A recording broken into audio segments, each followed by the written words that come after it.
I'm Davy. I'm awesome. And welcome to Davy's Awesome Movies, where I review the styles of movies that I love, the alternative, B-rated, cold style flicks. And this week, definitely a movie that I do love. The second in one of the best B-rated trilogies ever. This one came out in 1990, 8 years after the first. And it was written and directed by Frank Henenlotter, produced by Edgar Ivins, and made and distributed by Shapiro Glickenhaus Entertainment. Ladies and gentlemen, Basket Case 2.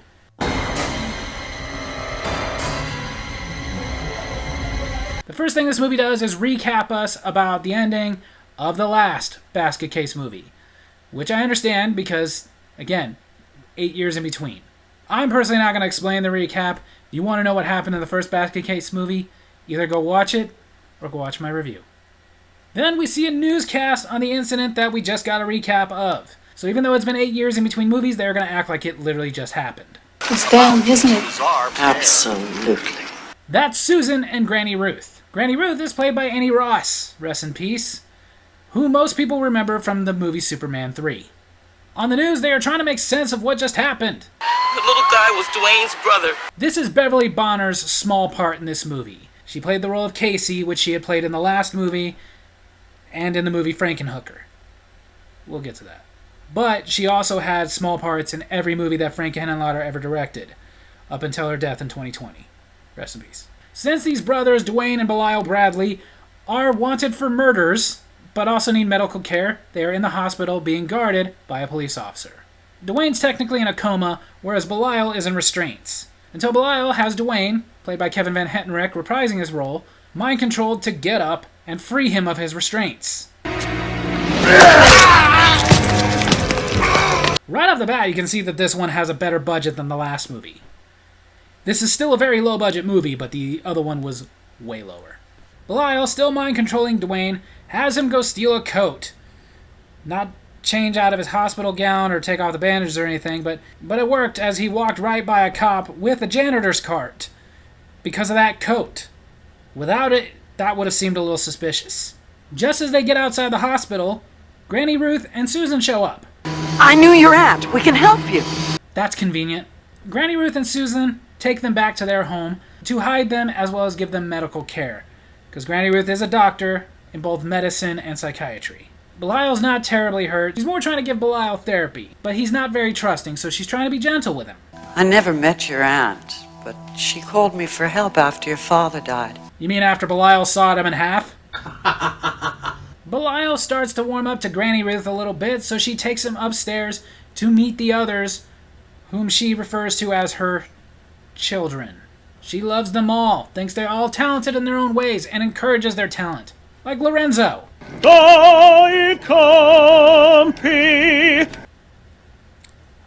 too weirded out to say anything.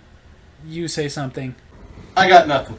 Lastly, she introduces Belial to Eve. She's been with them for about a year, and they cannot get her to open up, and they're hoping Belial can help with that. Then we go to a reporter named Marcy. She is talking to our editor, who is played by the assistant director, I guess, Jason Evers. He helped direct this movie.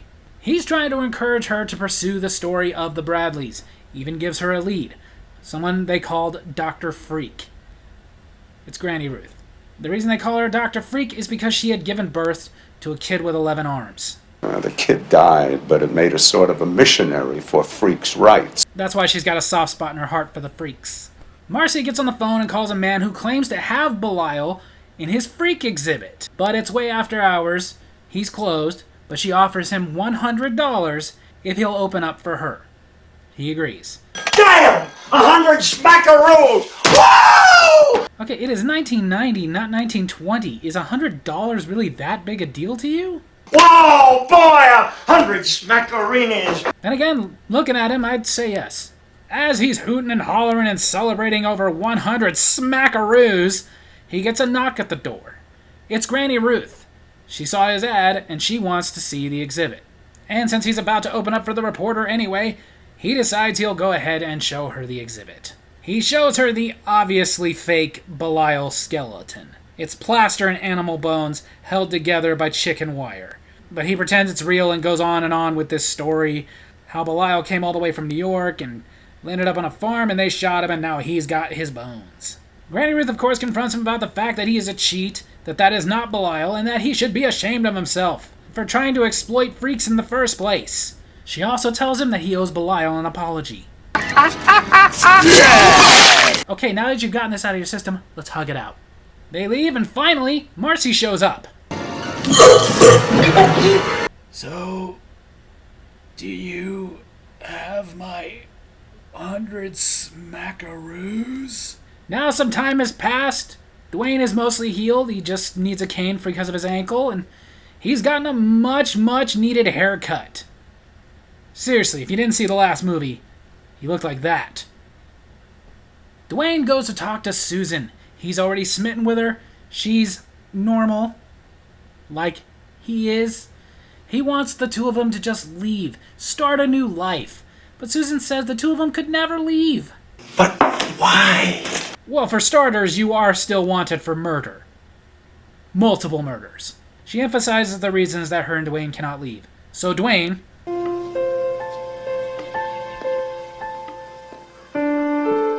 overly dramatically walks away to very sad music. Susan tries to comfort him. I've just got to bury the past. You just gotta do what you should have done 8 years ago. Get some acting lessons. Dwayne goes upstairs to see Belial as Belial is getting close with Eve. The two of them are really hitting it off. I really don't know if I should aww or He takes Belial downstairs into the garage so that they can talk privately. And he tells him what he wants to do. He wants to take Susan and leave and go start a new life. I gotta say, it was a nice touch to have Kevin Van Hentenreich play Belial as well, since they're twins. But, that was just downright freaky. Marcy really wants Granny Ruth's input, so she comes all the way down to Granny Ruth's home because Granny Ruth refuses to return her phone calls. And Marcy doesn't take a hint.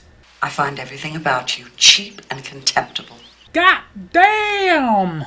After Granny Ruth is done telling her what a piece of scum she is, she walks her out. Susan, I've got to talk to you. Oh yeah, she definitely recognizes him. Even without his troll doll haircut. Michael lives in the neighborhood. He often runs errands for us. Oh yeah, an investigative journalist is doing a story on the Bradley twins, so calling him Michael definitely fooled her. Do you think she recognized me? I don't think she recognized me. She didn't say anything. She didn't act like she'd recognize me. She recognized you, dude. Marcy is of course excited that the Bradleys are there, so she goes out to the car to talk to her photographer, Artie, about what they're gonna do. Because what they're not gonna do is call the police, let them know they're there, and then just cover that story. No, that would be the smart thing to do. Since they are all now in danger, Granny Ruth gathers everyone together to ask a simple question. Do we flee or do we fight? Why did you have to put on a preacher robe to do that? She knows that since the police are not there yet, that means they haven't called them, which means they're planning to sneak in. And let us give them a welcome they'll never forget. I think her cheese has slipped off her cracker. That night, the photographer Artie sneaks in, just like Granny Ruth thought he would, to get some pictures. You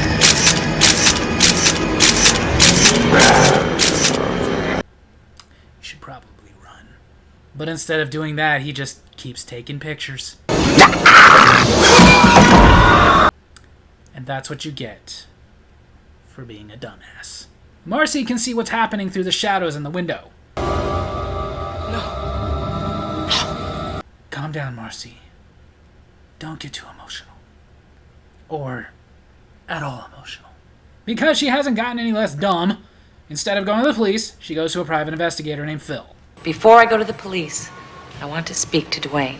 And this is why I don't feel bad when dumbasses die.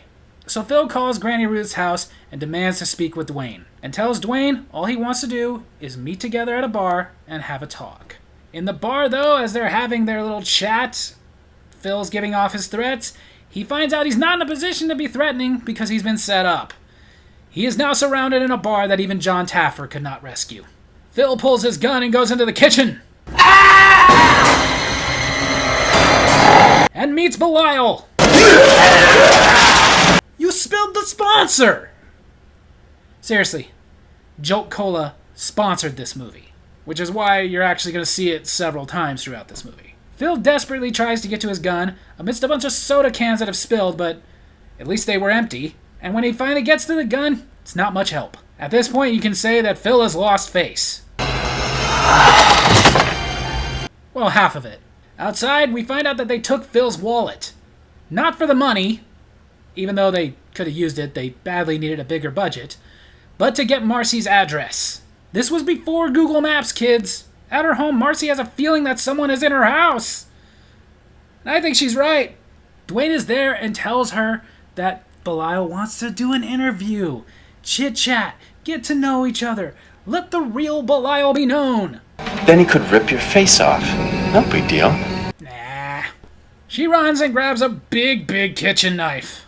But it doesn't matter because it's still a kitchen knife.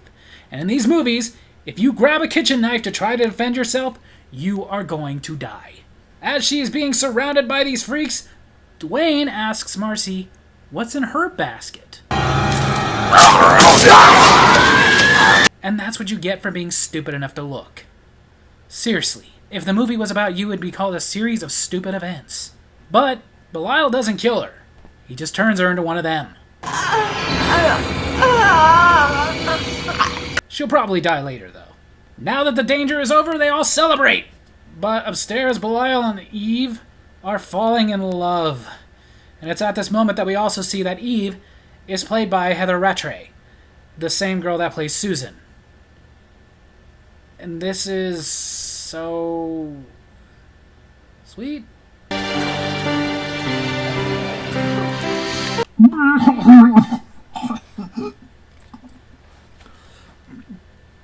That is very, very nice. Always nice when somebody finds love. They also make love, which I cannot show. You're welcome. Upstairs, Dwayne and Susan are about to get frisky themselves, but Susan tells him she's pregnant.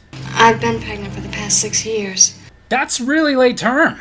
She tells him that her and Granny Ruth have tried to get the baby out, but he just doesn't want to leave. For 6 years?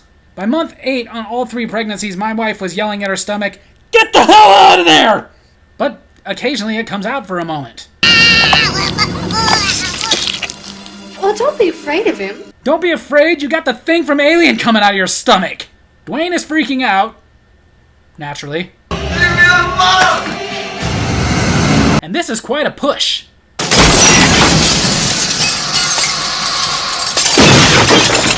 I was trying to eat here. Now, freaking out even more, Dwayne goes to see Belial. Hi, can I see you for a minute?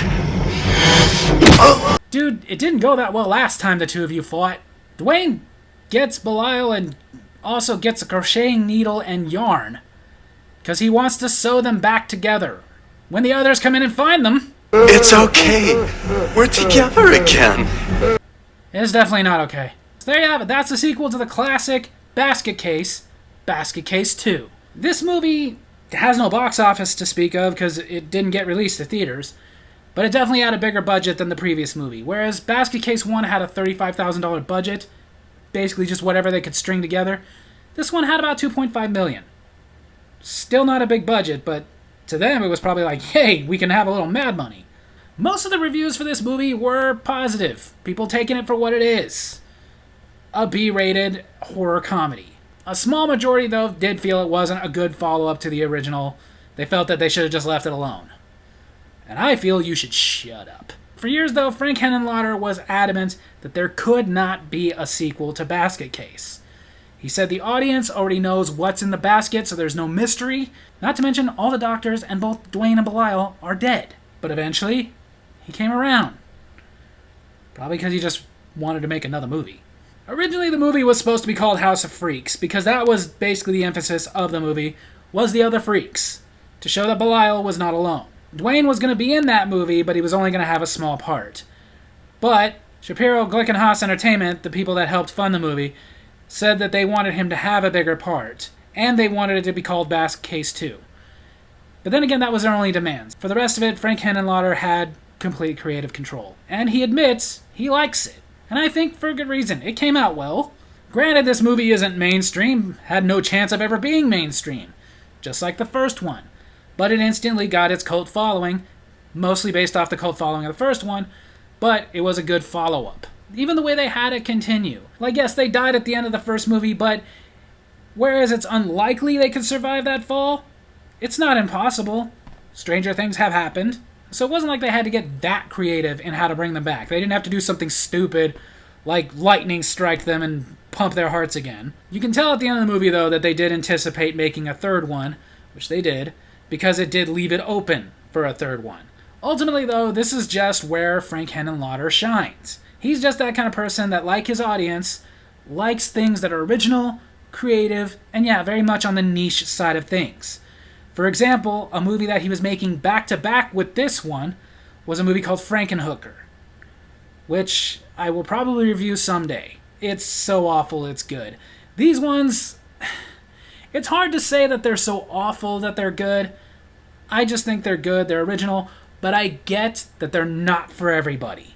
However, if you are somebody that, like me, loves B-rated movies, loves original movies, loves far out there concepts, then you will definitely like the Basket Case movies. So on that note, if you've seen Basket Case, I encourage you to see Basket Case 2. If you haven't seen them, I encourage you to see them all. So yeah, that's my review this week. I hope you guys enjoyed it, and if you did, make sure to hit like, hit subscribe, hit the little bell so you get notifications for when I post videos, and leave a comment. Tell me what you think of the Basket Case movies. Love you guys.